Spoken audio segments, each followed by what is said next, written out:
계속해서 우리는 다윗 묵상하고 있는데요.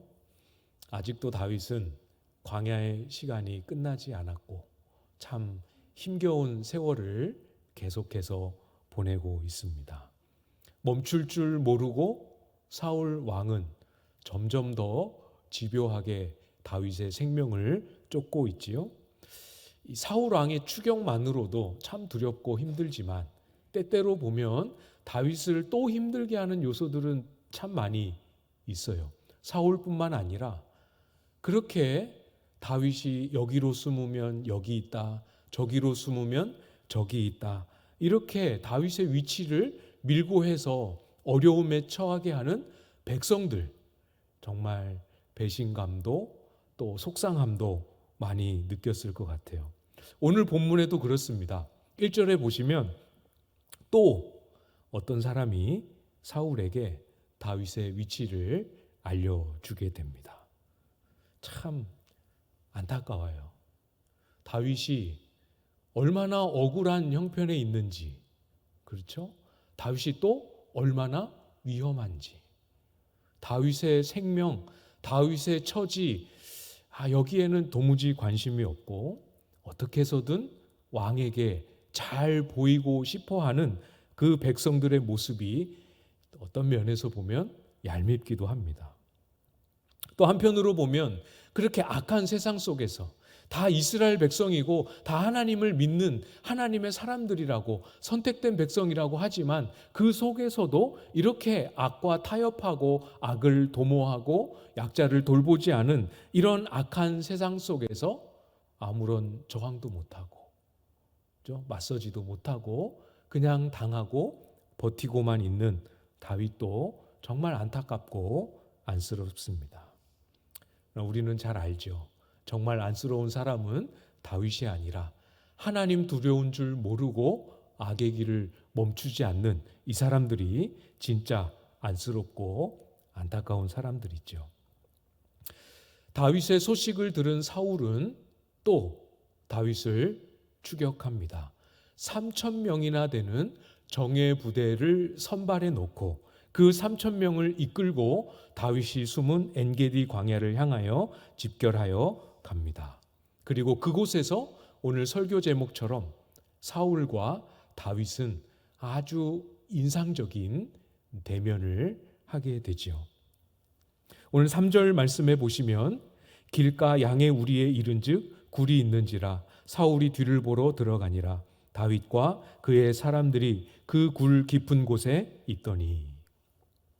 사울이 다윗을 추격하기 위해서 온다는 것을 다윗도 알고 그 엔게디는 아주 좋은 숨을 만한 곳이 많은 지형이었습니다. 그래서 여러 굴 중에 제일 안전해 보이고 잘 숨을 수 있을 것 같은 굴을 골라서 다윗과 그 일행이 그 굴 깊은 곳에 숨어 들어간 것이죠. 정말 안전해 보이는 그런 굴이었던 것 같아요. 다윗이 그 굴에 숨어 들어간 후에 사울이 와서 사울이 보기에도 정말 안전해 보였는지 사울도 그 굴을 선택합니다. 그래서 우리 본문에 보는 것처럼 그 굴로 들어가서 굴 입구에 군사들을 세워놓고 굴 안쪽에 밖에서 보이지 않을 만큼 이렇게 들어가서 본문에 있는 대로 뒤를 보러 용변을 보는 일로 그 굴에 들어가게 됩니다. 참 인상적인 이 대면의 현장이죠. 사울은 그 뒤에 다윗의 군대가 있을 거라는 생각은 조금도 하지 못하고 완전히 무방비 상태입니다. 다윗의 손에는 그리고 다윗과 함께한 사람들의 손에는 무기가 들려 있습니다. 다윗과 그 사람들은 사울의 행동을 다 보고 알고 있었습니다. 다윗에게는 절호의 기회이지요. 마음만 먹으면 곧바로 사울을 제압하고 원하는 일을 실행할 수 있는 정말 절호의 기회를 다윗은 얻었습니다. 얼마나 다윗이 고통의 세월을 지나왔어요. 그렇죠? 그 고통의 원인의 핵심, 사울 아니었습니까? 그러니까 지금 여기서 사울만 딱 제거하면 자신의 모든 고통은 이제 끝나게 되죠. 고통의 원인을 확실하게 제거할 수 있는 기회가 주어졌습니다. 고통만 없어지는 게 아니죠. 지금 여기서 사울의 목숨을 빼앗으면 또 어떤 일을 도모할 수 있습니까? 이제 드디어 모든 도피의 생활은 끝나고 이스라엘의 왕으로 등극할 수 있는 시도를 할 수 있는 길이 열리게 되지요. 그렇게 할 수 있는 명분도 있습니다. 다윗은 하나님께로부터 왕으로 택함을 받고 이미 기름 부음까지 다 받았습니다. 요 외형과 또 요 외형을 설명해 드린 제 이 이야기를 들으시면 정말 다윗에게 기회가 온 것이 틀림없죠. 정말 하나님이 드디어 다윗의 기도에 응답하시는구나. 그렇게 고통과 힘겨운 세월을 지내왔는데 이제야 비로소 하나님이 다윗에게 위로의 때를, 회복의 때를, 안식의 때를 주시는구나. 그렇게 여길 만한 상황이 되었죠. 그러나 여러분, 정말 지금 굴에서 만난 이 때가 정말 하나님이 다윗에게 예비하신 그 때가 맞을까요? 정말 사울의 목숨을 빼앗는 것이, 그렇게 하고 여기서 다윗이 왕으로 스스로를 자처하며 나가는 것이 정말 하나님의 뜻에 맞을까요? 같이 굴에 숨어 있었던, 그래서 같이 사울 왕을 뒤에서 목격하고 있는 다윗의 일행, 다윗의 사람들은 진짜로 그렇게 생각했습니다. 지금이 하나님의 때요, 사울 왕을 다윗에게 넘겨주신 하나님의 뜻이 이루어지는 그 때다라고 정말 그렇게 틀림없이 믿고 다윗을 설득하고 있습니다. 그러나 다윗은 아니었어요. 다윗의 생각은 전혀 달랐습니다. 다른 때 같았으면 자기 생각과 무리의 생각이 다를 때, 예전에 우리 생각납니까? 그 일나에서 하나님께 여쭤봤잖아요. 쫓아갈까요? 그 일나를 구원할까요? 블레셋 사람들과 싸울까요? 물어보지 않았습니까? 오늘 본문에는 하나님께 여쭤보지 않습니다. 기도해보지 않습니다.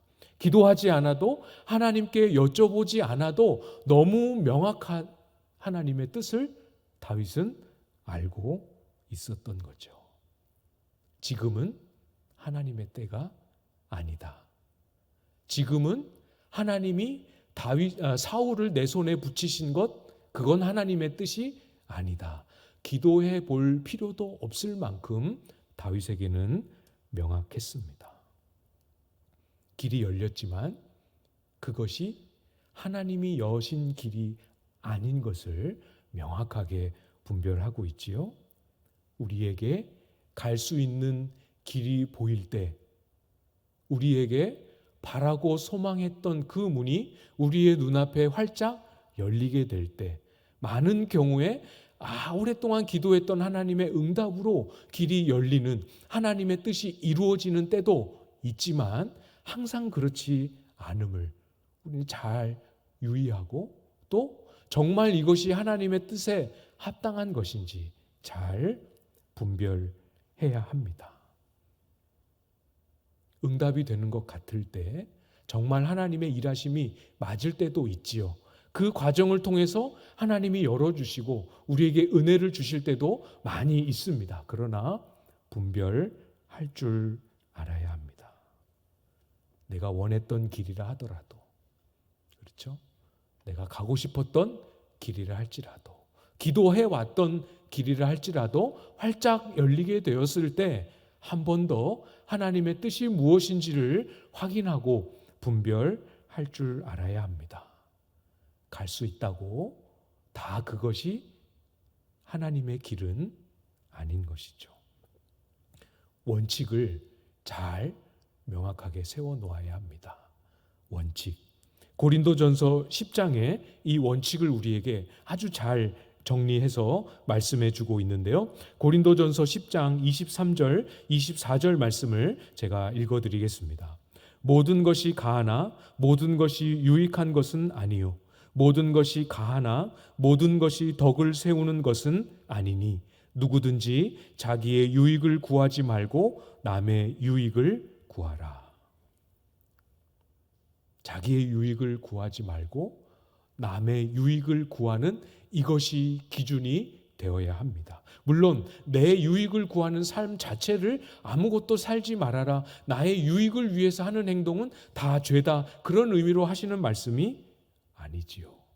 우리가 중요한 순간에 선택의 기로에 섰을 때 할 수 있는 일이고 그것을 하는 것이 나의 권리로 마땅한 것이지만 한 번 더 이것이 다른 사람을 얼마나 유익하게 할 수 있는지, 이것이 공동체에 얼마나 덕이 될 수 있는지 생각해보고, 그렇지 못하다면 내가 갈 수 있는 길, 내가 할 수 있는 일이라 할지라도 멈출 줄 알고 혹여라도 하나님 앞에 더 유익하고 더 덕이 되는 것을 발견할 때 차선이라 할지라도 그 길을 선택하는 것이 우리가 가져야 할, 이게 정말 하나님의 뜻이 맞을까를 분별할 수 있는 성경이 가르쳐주는 기준이지요. 저와 여러분은 그런 삶으로 부름을 받았습니다. 알고 계시죠? 우리는 나의 유익보다 조금이라도 더 지체의 유익을, 이웃의 유익을, 공동체의 덕을 조금이라도 더 많이, 조금이라도 더 먼저 생각하고 더 위하는 선택을 결정하는 삶으로 우리는 부름을 받았지요. 그렇게 살고 계시잖아요. 그렇죠? 때때로 잘 안 될 때도 있고 때때로 내 유익을 먼저 선택할 때도 있지만 많이 힘써서 다른 사람과 다른 사람의 유익과 교회의 덕을 위하여 선택하고 그렇게 수고하고 애쓰며 살고 계시지 않습니까? 그것이 우리가 부름받은 성도의 삶에 합당한 모습이지요. 조금 더 구체적으로 보겠습니다. 4절 말씀을 보시면 다윗의 사람들이 이르되 보소서 여호와께서 당신에게 이르시기를 내가 원수를 내 손에 넘기리니 내 생각에 좋은 대로 그에게 행하라 하시더니 이것이 그날이니이다 하니 다윗이 일어나서 사울의 겉옷 자락을 가만히 베니라. 다윗의 일행이 다윗을 설득하는 내용이 그대로 여기 다 기록이 되어 있습니다. 다윗의 일행들이 다윗에게 했던 말을 조금만 더 자세히 우리가 좀 살펴보면 좋을 것 같아요. 여호와께서 당신에게 이르시기를 내가 원수를 내 손에 넘기리니 내 생각에 좋은 대로 그에게 행하라 하시더니 이것이 그날이니이다 하니. 이 표현만 보면 지금 굴에 들어와 있는 다윗의 사울을 어떻게 해도 괜찮다라고 하나님이 다윗에게 음성을 들려주신 것처럼 그렇게 표현이 되어 있지요. 말씀하셨다 이렇게 한 거 보니까. 그렇지만 하나님이 다윗에게 별도로 사울을 어떻게 해도 좋다라는 음성을 따로 들려주신 것을 의미하는 그런 상황은 아닙니다. 다윗에게 따로 말씀해 주시지 않았습니다. 그렇지만 다윗만 아니라 온 이스라엘에게 원리처럼 늘 그들의 삶에 따로 말씀하지 않으셔도 숙지하고 따르고 실천할 수 있는 원리처럼 주신 말씀을 이렇게 표현하고 있는 거예요. 그게 무엇이냐면 이스라엘 백성이 하나님의 이름으로 전쟁에 나아갈 때 하나님은 반드시 그 대적들을 이스라엘의 손에 넘기시고, 하나님은 이스라엘이 아무리 연약하다 할지라도 그들을 진멸하도록 그렇게 이끄시고 역사하십니다. 이스라엘에 앞서가서 싸우시고 이스라엘에게 승리를 안겨다 주시지요. 모세가 전쟁에 나아갈 때도 그렇게 말씀하셨고 여호수아가 전쟁에 나아갈 때도 그렇게 말씀하셨던 것 우리가 어렴풋하게나마 기억하고 있지 않습니까? 직접 전쟁마다 그것을 일일이 확인시켜 주시고 일일이 다 말씀해 주시지 않는다 할지라도 이것은 이스라엘이 붙잡고 살아갈 말씀이지요. 하나님과 이스라엘이 언약을 맺을 때 그 언약 속에 포함된 내용입니다. 너희가 하나님과 맺은 그 언약에 신실하면 하나님이 너희를 괴롭히는 그 대적들의 손에서 건지시고 너희들의 손에 넘겨서 승리하게 하실 것이다 라는 약속이 그 언약 안에 포함되어 있는 겁니다. 하나님이 하신 말씀의 원리는 틀림없이 정확하게 맞습니다. 그런데도 불구하고 다윗은 동의하지 않습니다. 다윗은 잠시의 망설임도 없이 그 일행의 제안을 거절하고 있습니다. 왜 거절했을까요? 이것이 성경이 주신 원리, 하나님이 말씀하신 전쟁의 원리가 틀림없이 맞는데도 불구하고 다윗은 왜 거절하고 있을까요? 하나님은 다윗에게 사울을 원수로 주시지 않으셨기 때문입니다. 이해되십니까? 하나님께서 이스라엘에게 어떤 대적이든지 너희 손에 붙이겠다, 너희 손에 넘겨주겠다, 승리하게 해주겠다라고 약속하실 때 그 약속은 이방 나라들, 특히 가나안의 거민들, 여부스 족속, 가나안 족속 이런 사람들, 그렇죠? 여호수아가 전쟁했던 여리고에 정복했던 사람들, 이런 사람들을 의미하는 말씀이지요. 그러니까 지금 우리가 봤던 이 4절에서 다윗의 사람들이 다윗에게 했던 말, 그 말 중에 틀린 단어 하나만 꼽아보세요 하면 어떤 단어를 찝으면 되시겠습니까? 한번 마음속으로 찝어보십시오.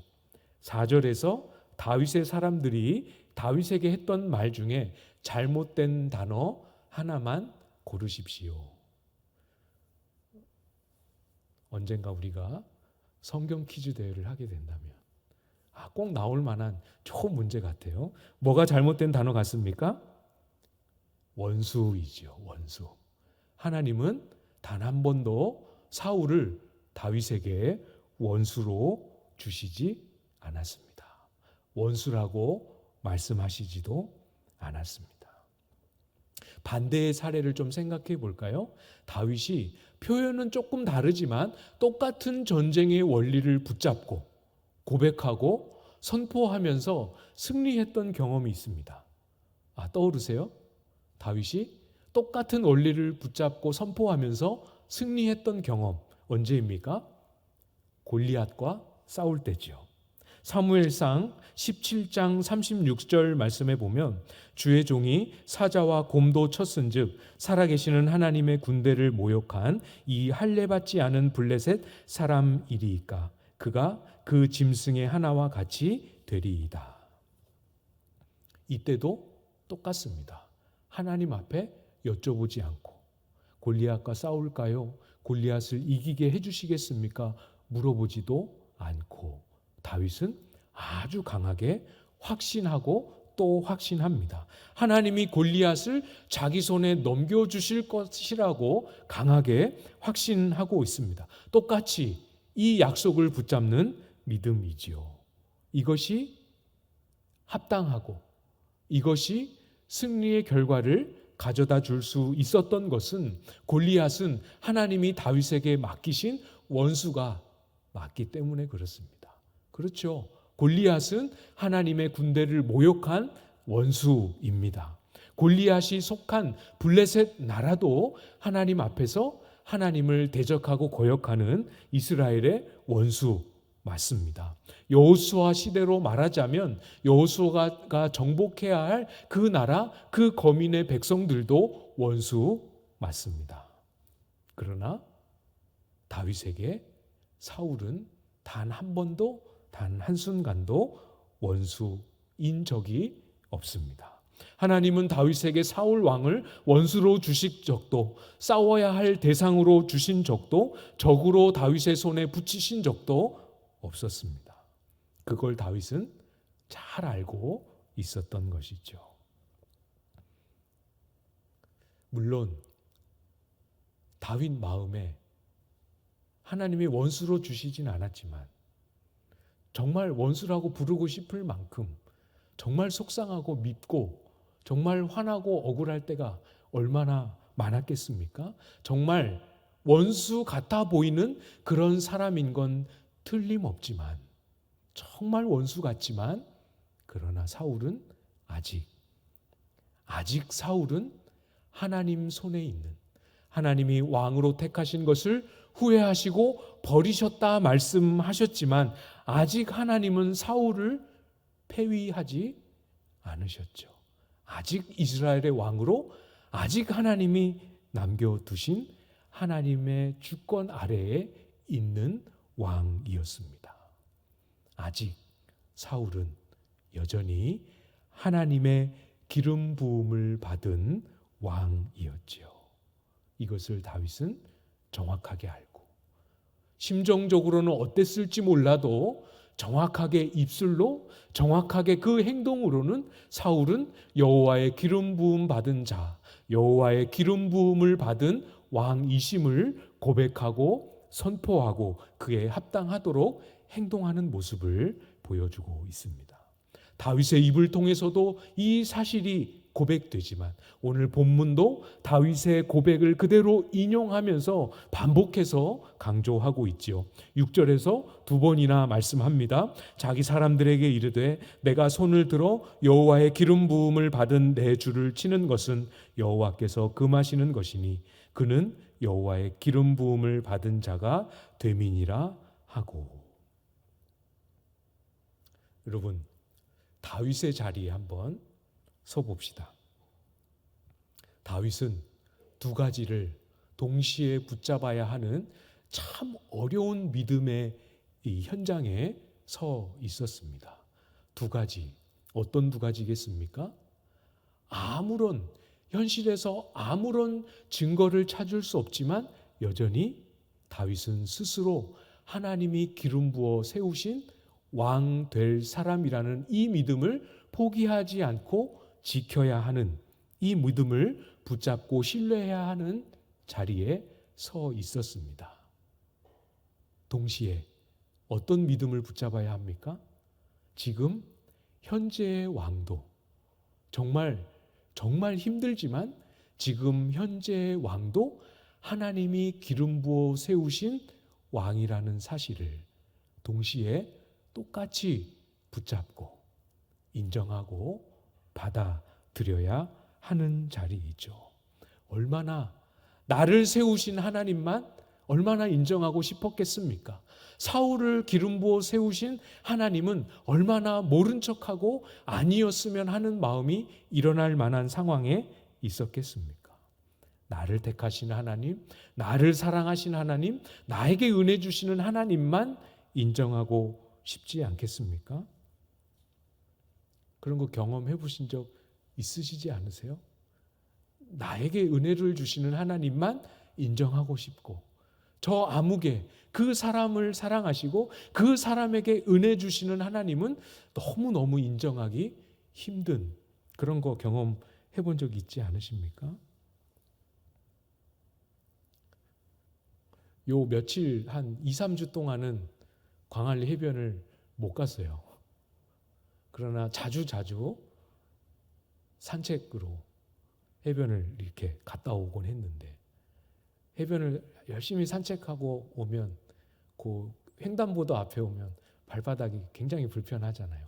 그 모래알이 뭐 얼마나 크다고 그 모래알 조금 들어가면 그거를 털지 않고는 횡단보도를 건널 수 없는 작은 모래알이 신발에 들어와도 멈춰 서서 빼내지 않고는 온통 신경이 거기에 집중되고 거슬리지 않습니까? 그런 것처럼 교회에서나 일터에서나 그 사람만 등장하면 모든 시선과 관심이 그 사람에게 쏠려 그 사람의 말, 그 사람의 표정, 그 사람의 행동 하나하나가 온통 내 마음을 불편하고 내 마음에 모래알처럼 껄끄럽게 하는 그런 사람들이 항상 우리 주변에는 있게 마련이죠. 있으시죠? 어디에 있으십니까? 가정에 있으십니까? 일터에 있으십니까? 교회에도 있으신가요? 그런 사람이 항상 있습니다. 그런 사람을 저는 한 번도 안 만나봤습니다. 이게 신앙이 성숙한 게 아니고, 그런 사람은 항상 만나는데 그럴 때 어떻게 대하고 어떻게 그 상황들을 마주하느냐에 따라 우리의 신앙의 성숙함이 드러나게 되지요. 혹시 그런 사람들을 볼 때, 그런 사람들이 마음속에 소갈이 하면서 떠오를 때 말로는 하지 않지만 마음에서는 원수라는 두 글자를 떠올리며 원수처럼 그렇게 여기고 있지는 않으신가요? 그렇지 않으시죠? 그러면 안 됩니다. 이 사람도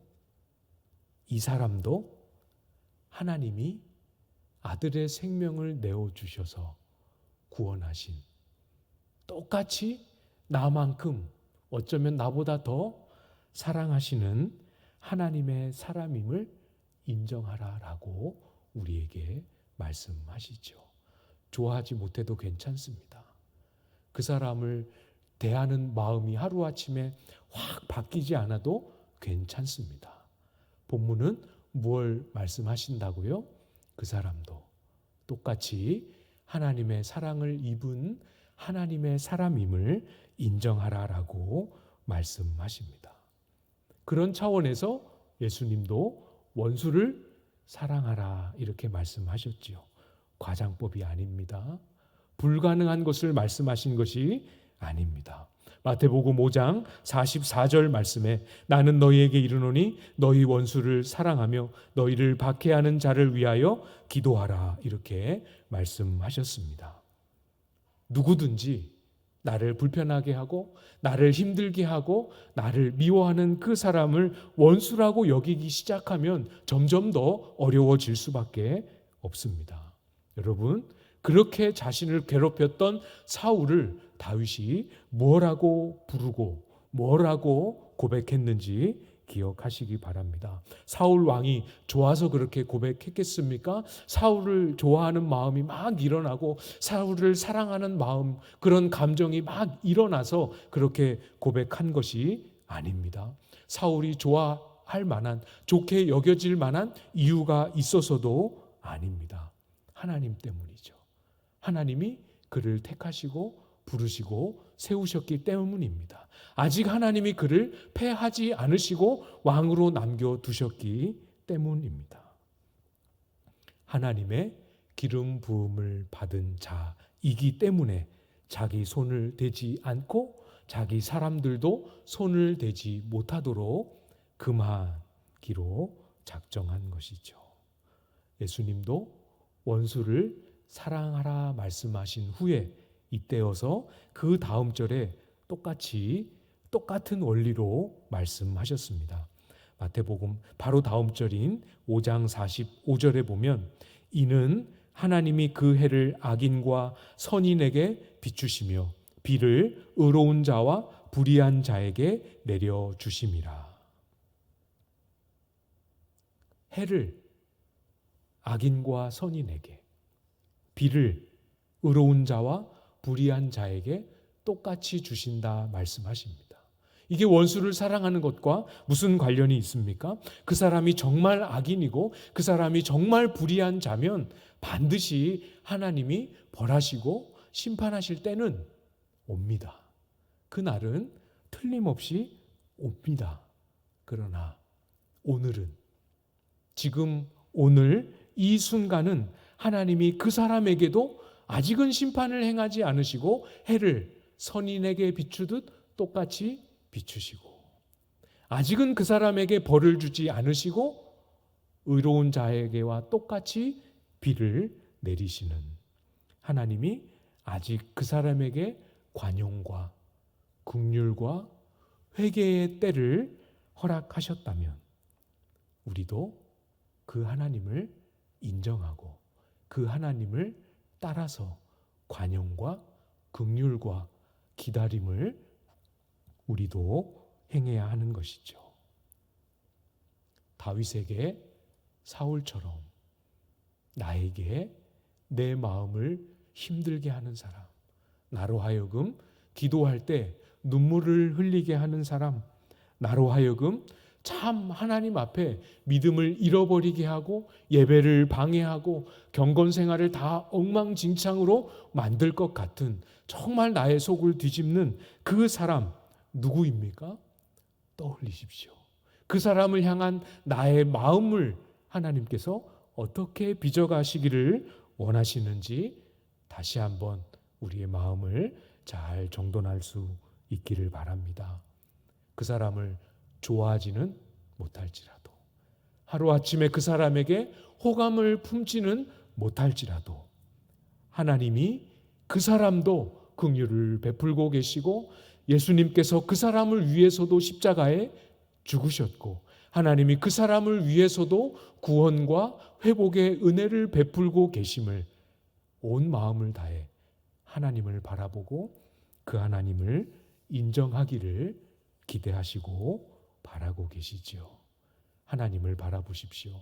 사람을 계속 묵상하고 바라봐야 우리의 마음은 점점 더 미워질 수밖에 없습니다. 그 사람을 긍휼히 여기시고 다 아심에도 불구하고 그 사람에게 관용의 때를 허락하시는 그 하나님을 바라보심으로 우리의 마음속에 사랑할 수 없었던 사람도 품어내고 용납하게 되고 기도해 주게 되는 사랑의 열매를 맺히는 저와 여러분들 다 되실 수 있기를 주님의 이름으로 축복합니다.